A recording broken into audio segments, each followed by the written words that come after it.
سلیمان شیبانی نے بیان کیا، کہا کہ میں نے عبداللہ بن ابی اوفا رضی اللہ عنہ سے سنا، انہوں نے کہا کہ ہم رسول اللہ صلی اللہ علیہ وسلم کے ساتھ سفر میں جا رہے تھے۔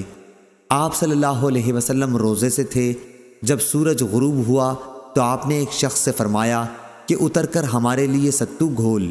انہوں نے کہا، یا رسول اللہ صلی اللہ علیہ وسلم تھوڑی دیر اور ٹھہریے۔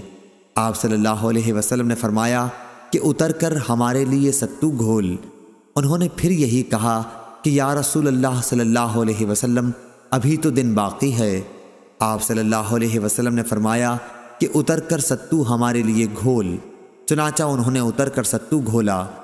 حضرت صلی اللہ علیہ وسلم نے پھر فرمایا کہ جب تم دیکھو کہ رات کی تاریکی ادھر سے آ گئی تو روزے دار کو روزہ افطار کر لینا چاہیے۔